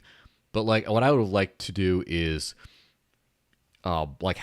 just have all that in a single vote, meaning you get meaning DCG plan 10% with a 10% treasury, DCG plan 20% treasury, MNO plan 10%, DCG plan 20%, none of the above, and just everyone votes, and then it's much more efficient. I would like to see that voting implement. And on that same subject, for funding proposals, I would like to see that as well, because this has been the second time this year where for the Dash Marketing Hub, I've submitted multiple proposals to give granularity, and this time it worked great. Last time, there just wasn't as much attention, and I would have liked to have all the attention and be like, okay, do you want to give us 100 Dash, or do you want to give us 100 plus an extra 100? Like, I would like to have that voting on the same thing, especially since a lot of times proposals they would like to offer the MNOs, the customers, right, the paying customers, like to offer them options and not just say take it or leave it. Like, I would like that to be a you could get a little bit more granularity. So, for example, in the last DCG funding request, because of circumstances, it was clear that the network was voting against the compensation proposal because of Ryan Taylor. But it's not always necessarily that clear. It would be great to submit it of, do you want to fund us, or do you want to fund us just the way we are, or do you want to fund us only if Ryan's gone, or do you just not want to fund us at all, and get that granularity a little bit more. I think that those few overhauls, I think, could really, really improve the system. I think in theory, people might say, well, you can give that level of granularity by commenting on the proposal, but that's not good enough, because I think a lot of people want to vote anonymously, or at least not have their name right next to exactly why they're voting. And so that, having a better, more granular and more flexible polling and voting tool would be great. And that's actually why I'm doing this as an off-chain thing first, because I think even if we do want it at the protocol level, as you say, if we do want it at that, you want to learn some lessons in prototyping without messing around and prototyping on chain, because once something gets on chain or at the protocol level, it's very difficult to change it. So you want to do your fine tuning and figuring out what works and what doesn't work in a little bit of a more nimble environment, I think. So yeah, before we plow on to other stuff, I did receive a message which provides some corrections on some stuff I said in the privacy stuff. Stealth addresses would not make mixing faster. Confidential transactions would. Confidential transactions are hiding the amounts, but not the actual payments. That's what stealth addresses would do. A stealth address is a publishable address that someone can send to, but others with stealth addresses cannot see payments to it. Stealth addresses don't affect coin supply auditability. So maybe that does change. Maybe that does change a few things. So if we could get, again, without a lot of research, just based on new stuff, if we implemented confidential transactions and stealth addresses, there's a possibility we could significantly improve our privacy without even changing the base mixing protocol and make it a lot quicker to mix. Anyway, that's just something else to think about.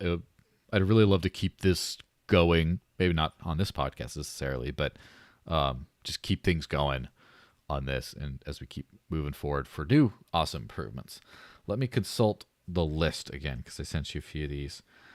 We've been through. Let's see, the redenomination. Oh wait, we didn't even hit that yet. We don't need Let to me hit see. that. I think that's just it's That's a long too one. big of a thing.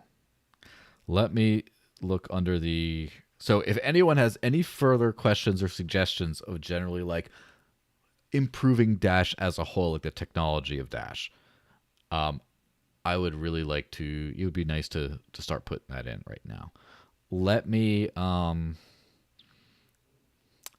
There. So there's a thought. Hold on. Maybe just I should stay focused. I'm totally not focused right now because I have a million things going on in my head about we should do this, we should do that, we should do the other thing. I'll let you. I'll riff for a little bit while you Yeah, go gather for your it. thoughts. I think it was Ash that put in a poll on the MNO polling channel about what should be our focus after we get platform out the door. And it was like I like that basically poll. as even Everything. as you can get it. Like 15 wanted A, 15 wanted B, 15 C, 15 D, and they're totally different things.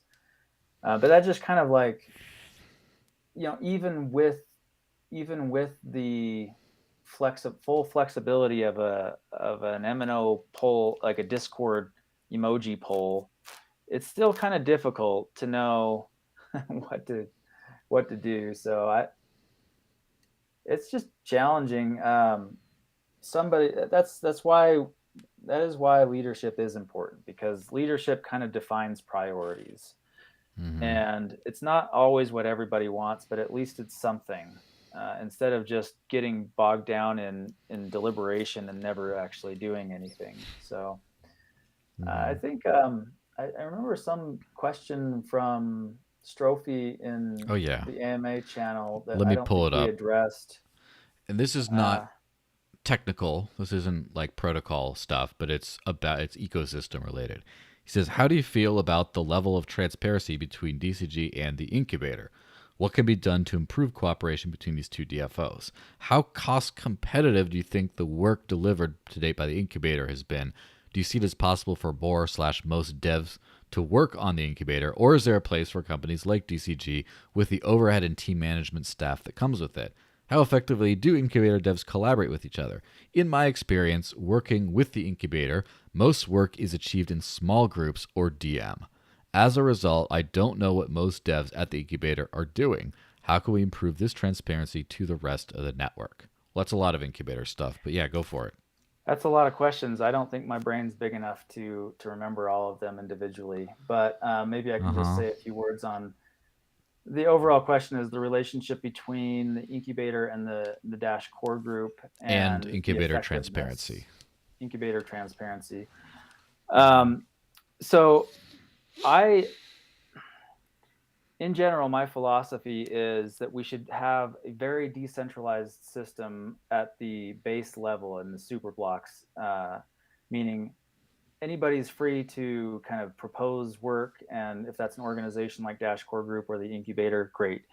But within those organizations, we should allow those organizations to be as centralized, as decentralized, whatever they want to do to provide their value. And so I've never really criticized the structure, even the transparency of DCG itself, because they're just doing their thing how they think it should be done. And they're probably not all on the same page, but Yeah. um, with Ryan, he was the CEO, and I had no problem with Ryan being the CEO, and I had no problem with Ryan running the organization how he thought it should be run, other than the fact that they were asked to do everything, and so they we just relied on them so much to do everything that if they didn't do something our way, MNO's way, they were just crucified for it because they had no other alternatives. Well, that's MNO's faults. That's MNO's problems that they haven't incubated, to use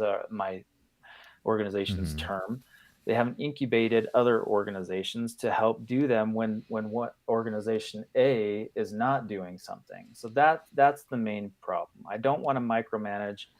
I don't think that MNOs should be micromanaging any organization. They should have a broad array of organizations so that they don't have to micromanage. They can just throw more funds at the ones that are doing it the way that they want it to be done.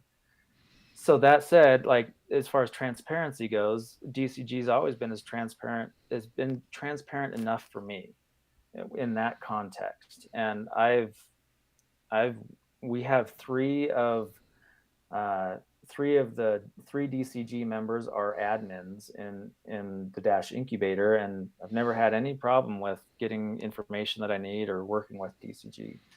In terms of how effective the incubator is at, I can't remember exactly how the question was phrased, but we are fully transparent, and all of our work can be audited by anybody at any time, and you can find out exactly how much was paid for exactly what projects, and even down to the task level. It's probably too much transparency because it's not summarized very well, and we are going to improve that. But in terms of the quality of work, I'm not fully satisfied with incubators quality overall. I think that we could do a lot better, and part of that has to do with how we are internally structured and what our incentive models are. I've proposed some changes along those lines, and they weren't fully accepted and embraced, and some other ideas were thrown out about different ways to restructure, and we've kind of incorporated that. And we're probably going to come out with somewhat of a compromise restructuring of the incubator to the end of improving quality and improving what we're accomplishing and how we're communicating and presenting what we're accomplishing. So I think that we could use a lot of improvement in that. Yeah. That's something that I think has come, like, Andy, of course, in his infinite wisdom, and Andy Freer founded the incubator, and then the incubator was forked into the marketing hub, following the system that he kind of figured out. I don't think that it's necessarily a perfect system, and definitely has had a learning curve that's been frustrating to a lot of people. But my takeaways from running on this model, both contributing to the incubator and running the marketing hub, and of course contributing to it, or co-running it, I should say, I think that, like, what are the, like, I'm trying to think about what are the best, the main benefits from that, because I don't think everything about the system. I think the standard operating procedures, meaning the rules, being a public document, I think that that's extremely helpful. Like, who does what, how are decisions made.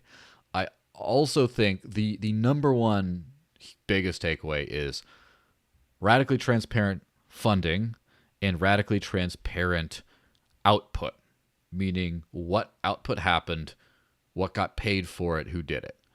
Like, and as far as like the decentralization of the decision-making process behind the scenes, I don't think that's nearly as important as those other things. And this was kind of demonstrated. I mean, Discord has kind of turned into a bit of a Thunderdome lately, which, happens. But was a lot of consternation over over certain DCG biz dev activities, who got paid, who was responsible for something. And there was a lot of sort of telephone game back and forth, and different DCG members. In fact, some DCG members responded with false information on this, and I do not think that was malicious. I think it was just a lack of available information. And then you start digging through things, and like, I really like the ability that whenever, because we did on the marketing hub also had someone rage quit recently, and there's a lot of it. It's so relieving to just be able to go to, in our case, a Trello card and just see, this is literally what happened. Here's the public record. There's no money that went here or there. It's just there. And Yep. so it's not a panacea. I think it's a minimum kind of it helps a lot of this kind of stuff of like, what did we pay for? What did we get? What did we pay? Yes. What did we get? And who was tasked with the thing? And it's a great baseline for starting with everything. And in that way, I think that the incubator model should be copied by every DFO. As far as the actual organizational structure and decision making process, not necessarily. I think that we need a lot of competition between different models, but I really like the transparency of work and funding, so you don't have to do these crazy drama-filled witch hunts when you're just trying to get information. Yeah, true. I would just note though that it comes at a cost. You know, that transparency, there is some cost to that. You know, it is extra overhead, which is time you can't spend doing actual work, um, and just the coordination costs of, yeah, it's like you said, Mm-hmm. it's not a panacea, and that's why I think that multiple different models should be experimented with and tried, and we'll just see what's bearing the most fruit. Um, and I can't, you know, I think there's a lot of finger pointing at DCG lately, and you know, I don't blame people for wanting more information necessarily from DCG, but at the same time, I also feel like, you know, they're, well, I don't know. I shouldn't get into that too much. Yeah. Well, we're coming up towards the end of this thing. Let me just add an idea I've been throwing around in my brain for a while, which is again not a protocol level type thing, but it's something I'd like to see in DAO actors. And I also have not thought through this extensively and bounce it off people, so it's not like an idea I'm attached to. I think it'd be interesting.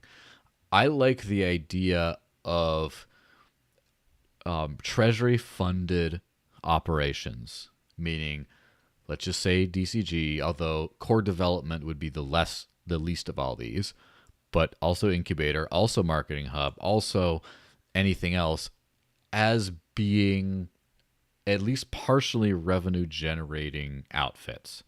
What I mean by that is every single like Bitcoin is built on the backs of businesses that use Bitcoin to make money. And I think that's a lot of the reason why a lot of these kinds of uh, projects like that end up being more successful is because they're in the profit seeking customer acquisition mode. So, for example, let's just say DCG has a wallet, like the official Dash wallet. Obviously, their first priority is to make a usable wallet for the protocol. But what I like there to be for the in the back end, same as every single other wallet does, by the way, is have DCG take a percentage of the swap fees for the in-app swap thing, like the way other wallets do. I have a business model based on the products that they put out. Then it's MNOs aren't just giving away money, or they aren't investing in products which in some roundabout way will cause people to buy more Dash and therefore will be a reinvestment. But we're actually building businesses while doing this.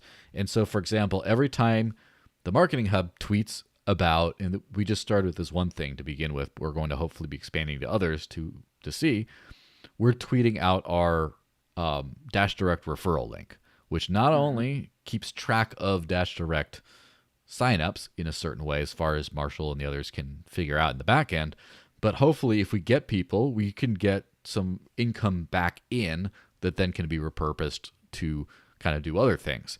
And so obviously when you're building the protocol, you're not going to be making money off of that. You're going to be paid just by the MNOs, through the treasury to do that.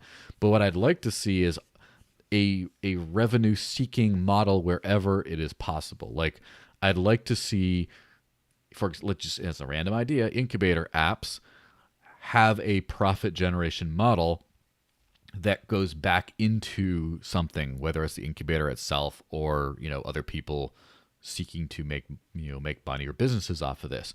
But I like to see that as this like virtuous cycle for two reasons. One, that really makes it so that if you are, let's just say, spending 100 grand a month worth of treasury funds on something on the network, and what if you're making 20 grand back? Like, then all of a sudden you can spend 120 grand because you're getting some money back from what you're doing. And that scales out better. But the biggest reason, I think, is there's just nothing like a profit motive to that gamification element to get people to actually generate users. And that's one thing it's been kind of sad, like 1,000 or so, a little over 1,000 Dash Direct downloads for the most amazing financial services app in a long time. I think that's really low. And that's because, Ionia builds the apps for whoever, and it's on us to generate customers. But we haven't generated nearly enough customers. And I would like to see every Dash actor trying to make sales, trying to bring new people on board, trying to have those people get people into the machine, get people buying Dash, spending Dash, using the network, and happy, satisfied customers build that out, and not just be like, well, let's just spray and pray with this. Let's do a new let's try to build revenue off of this. And obviously there's a lot of complications to that, and I've thought through this about 80%. I've not thought through this 100%. So if it's a stupid idea, please let me know. No, it's not a stupid idea. That's how most businesses work. Most businesses are supposed to have a revenue source in order to justify their existence or keep their lights on. They can't just continually live on venture funding, although that is what seems to be happening these days. But what I was thinking about while you were saying that is that your earlier idea about giving fees back to the Superblock is kind of like that. So if you think DCG is building a product, which is the product of a monetary system with its associated wallets and whatnot, and users of those wallets have to pay a fee for those transactions. If those fees go back into the Superblock and Dash Core Group is funded from the Superblock, in a way, that's like Dash Core Group essentially being funded from fees, just like you're saying. And just more generally, I do think that it's a good idea for the incubator, for example, and the marketing hub to try to be revenue generating and, possibly even go off of the dependence on the Superblock. Those are ideas. I think that, the incubator was always supposed to basically just incubate business ideas that were viable business ideas, not just build infrastructure stuff. I like that idea. But just the flip side of that is everything that is revenue generating from the business standpoint is also fee requiring from the user standpoint. So there's a trade-off. If the nice thing about not requiring profits is that you can provide your tools, your whatever you're building, your products at a lower cost to the users because you don't need to have that revenue. And so there's just trade-offs. I mean, it's always trade-offs. Well, that's the thing. I think that with the problem with the metrics, of course, how many transactions do you generate on the actual Dash network as a DFO? That's much, much harder to take. You can kind of see as a whole, the Dash network is generating more, and therefore it's kicking back into the treasury under this new treasury model, right? You could see that, but you don't have the granularity of what's working or what isn't necessarily. You do have that, however, with certain apps, like when you sign people up to use apps and use wallets and stuff. And having that, I don't know if, obviously it has to make sense for the end user first, and I wouldn't try to shoehorn in funding for this, so let me give an example. What got me thinking about this, oddly enough, was Monero, because Cake Wallet is a wallet, like it's allegedly a for-profit. I have not looked too deeply into them, but Cake Wallet is a wallet that primarily supports Monero, but also has Bitcoin, Ethereum, and Litecoin supported, I think. And I noticed that they have sponsored quite a few crypto YouTubers, some of them who were friends of mine. And so they're like, that's some of the best publicity for Monero I've seen lately is through a for-profit wallet. And from what I hear, I could be mistaken, but I heard that Cake Wallet will be bankrolling the Thorchain integration for Monero whenever they get that figured out. So just Cool. like the Dash Investment Foundation allows Dash to reinvest and get equity and stuff like that in companies, and then therefore buy a bunch of Rune to help, and then the incubator builds the integration. But I just thought it was interesting how like Monero doesn't have any of that, but they essentially had a Found for-profit a way. business, you know, and I would be like, well, that's cool. Why don't we have more for-profit Dash businesses? Why don't we have more revenue generating models that don't need the treasury, And I was like, So that just got me thinking about like, what if the treasury either subsidized or kickstarted companies? And CTX is kind of one of those sorts of things, right? Because CTX has been it was Dash Retail that then got turned into CTX, and then gave equity to the diff, and it now it's kind of a hybrid um, Dash DFO for-profit business, kind Mm-hmm. of. And eventually, I guess the idea would be to make it entirely for-profit and actually like raise money from outside the treasury and actually start making profits and be able to expand as a business, and then therefore there you go.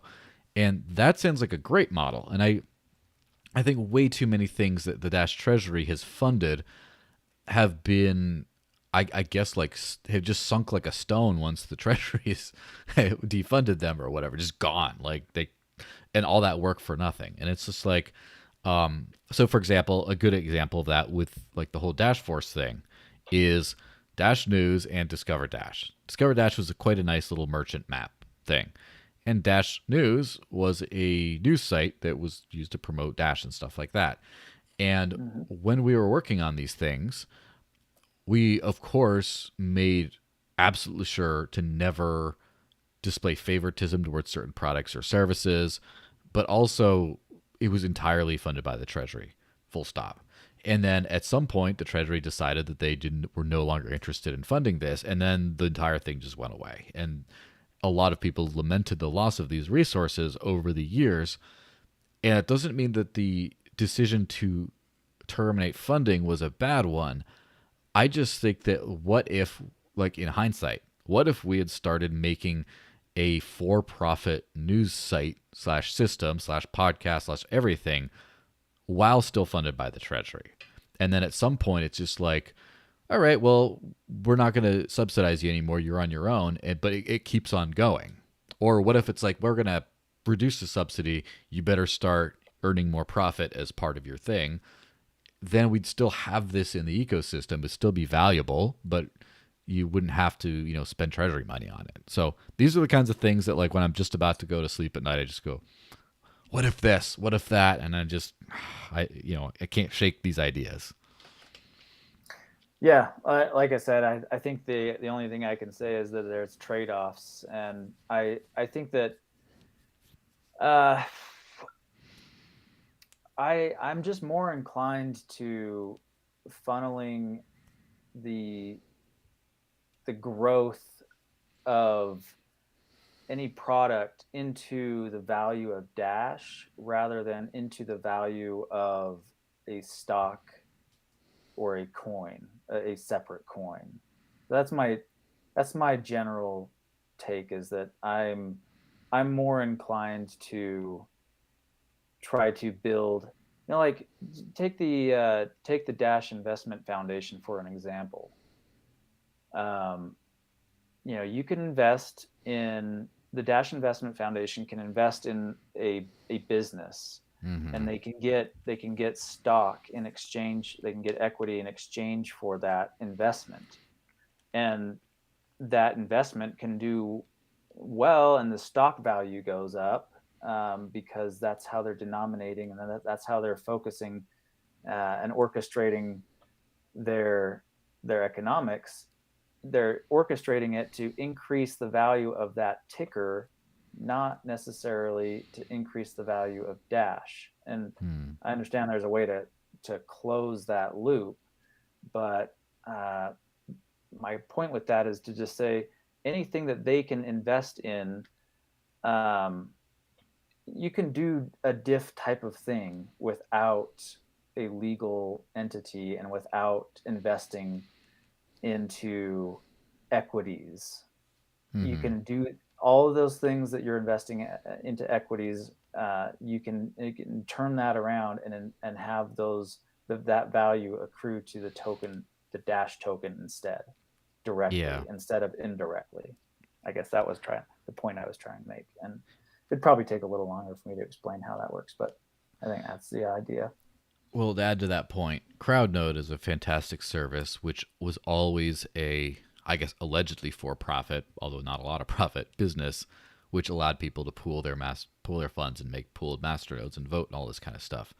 And that was like one of the favorite Dash services, is one was not Treasury funded at all. And since then, they've decided to ramp up and accept Treasury funding for adding a whole bunch of new functionality they just didn't have the time to do, or the resources on their free time to do. Now, there was some discussion in the CrowdNode Discord about opening up to running nodes for other non-Dash cryptocurrencies. And I personally think that's an absolutely fantastic idea, just because you're more sustainable as a business, your business runs better, you're more profitable, you're able to pass more cost savings on to the end user, et cetera, and maybe someday you don't even need to have Treasury requests to build Dash specific functionality out, because you can kind of have a thriving business. And so, yeah, basically, long live capitalism is kind of what I'm trying to say. Yeah, is that a good place to wrap this thing up? Straight off. Yeah, I would like to see them fully working for the Dash Treasury, and the product is open source, and so everybody can contribute to it, and it's not. So I don't know. I straddle this line of public goods funding and private funding, and I'm still trying to figure it out myself.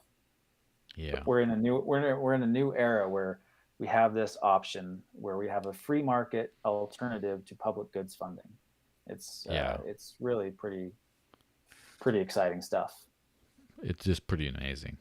All right, well, this is a good time to wrap this thing up. It's been almost 2 hours, and that's pretty ridiculous. But it was, we could have gone another couple hours, I'm sure. Let's just, Well, thanks for everyone for watching. Please like, share, subscribe, and leave some comments afterwards. And you can leave comments and super chats and stuff after we're not live anymore too. We'll get to that. Now it's time for the infamous after party, which is. It's like this, except it's not recorded and not live, and it's as many people as can come in as possible. Just a good old Zoom happy hour type deal. And the way you get in there is you go into the Dash Discord, which is staydashy.com, gets you in. Let me put that in the live chat. And then you just start asking around, where's the after party? Just like a speakeasy, and you get put in there. And we just get to hang out, and that's where a lot of the actual work gets done, is afterwards just chatting for hours. Oh, well, what about this? Or, what I heard about that? Or, some people come in from meetings, and then, it's a good thing. So I'd like to see you guys there if you want to come in, but if you don't, that's fine. So I'll be doing some background work anyway. I'll be mostly just listening, but yeah. So anyway, thanks everyone for listening. Thanks very much for being on, Ryan. And I guess I'll see everyone either next week for the rundown or in a couple more weeks for the next edition of the Dash Podcast. And see you guys later.